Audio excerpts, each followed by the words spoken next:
حافظ صاحب، آپ نے بڑی اچھی بات کی اور بڑا ایک جو ہے بنیادی نقطہ آپ نے سامنے رکھا ہے کہ اسلام کی بنیاد جو ہے وہ انصاف ہے. لیکن حافظ صاحب، اس ملک میں جو پاکستان ہے جس کو اسلامی معاشرے کے لیے حاصل کیا گیا، اس میں انصاف کی شدید کمی ہے. اس ٹائم آپ عدالتی نظام دیکھ لیں، انتظامیہ دیکھ لیں، ہر طرف انصاف کی کمی ہے اور شدید کمی ہے، جس کی وجہ سے یہ سارا معاشرہ ایک بگاڑ کی طرف جا رہا ہے. تو میں انصاف مہیا کرنا، یہ کیا حکومت کی ذمہ داری ہے، اداروں کی ذمہ داری ہے، عوام کی ذمہ داری ہے، اپوزیشن کی ذمہ داری ہے، یا مذہبی جماعتوں کی ذمہ داری ہے؟ جی، یہ بات تو بڑی واضح اور عیاں ہے کہ جو ملک کے سٹیک ہولڈرز ہوتے ہیں، سب سے بڑی ذمہ داری انہی کی ہوتی ہے. ان سٹیک ہولڈرز میں وہ جماعتیں جو برسر اقتدار ہوتی ہیں، اور وہ مینجمنٹ اور اسٹیبلشمنٹ، جسے آپ پولیس بھی کہہ سکتے ہیں، عدالتیں بھی کہہ سکتے ہیں، جو بھی تقاضے ہوتے ہیں اس کو پورا کرنا ان سب اداروں کی ذمہ داری ہوتی ہے. علماء کا کام کلمہ حق کو بلند کرنا ہوتا ہے، اور اس حق بات کو بیان کرنا ہوتا ہے، اور اصلاح کرنا ہوتا ہے معاشرے کی. اور وہ علماء ایسی بات نہیں ہے، علماء اپنا حق جو ہے بخوبی ملک عزیز میں انجام دے رہے ہیں. ہاں وہ کسی بھی مسلک سے ہوں، کسی بھی طبقے سے تعلق رکھنے والے ہوں، وہ اپنا حق بڑے اچھے انداز سے انجام دے رہے ہیں. اور آپ نے بات ضمنی طور پہ کی، تو میں بھی ضمنی طور پہ یہ بات کیے دیتا ہوں کہ جب یہ حکومت جو آج موجودہ حکومت ہے برسر اقتدار رہی، ان کا نعرہ ہی یہی تھا کہ اکاؤنٹیبلٹی، کہ ہم احتساب کو کریں گے، ہم انصاف کو قائم کریں گے.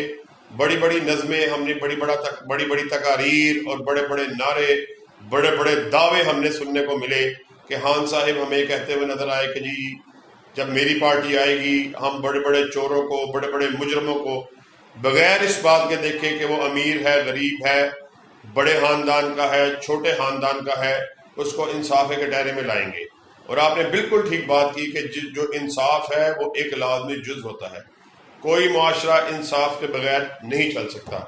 میں نے پہلے بھی عرض کیا، جس طرح آقائے کائنات نے فرمایا میری بیٹی فاطمہ رضی اللہ تعالیٰ عنہ چوری بھی کرے گی تو اس کے بھی ہاتھ تو کاٹ ڈالا جائے گا. تو یہ بات سمجھانے کے لیے کی گئی کہ انصاف اس حد تک کیا جائے گا کہ کسی خاندان، کسی حسب و نسب، کسی کو نہیں دیکھا جائے گا. اور یہ حکومت بالخصوص جو صرف اسی نعرے سے آئی، لیکن ہم نے دیکھا کہ وہ نعرے صرف حالی بالکل دعوے کے دعوے رہ گئے، بلکہ دھرے کے دھرے رہ گئے.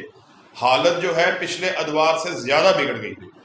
کوئی بڑی بات نہیں کہ اگر ادارے اپنے کام سے، حکومتیں اپنے کام سے انصاف کو صحیح طرح مخلص ہو جائیں تو یہ چند دنوں کی بات ہوتی ہے. اور آپ جانتے ہیں کہ جو قوانین حکومت نے امپلیمنٹ کروانے ہوتے ہیں، یہ آپ کے سامنے آج روز مرہ میں ویکسین کے ہی معاملے کو دیکھ لیں. مراد یہ ہے کہ جب حکومتوں نے، جب اداروں نے کسی قانون کو لاگو کرنا ہوتا ہے، ان کے پاس بڑے راستے ہوتے ہیں اور وہ کروا کے ہی رہتے ہیں.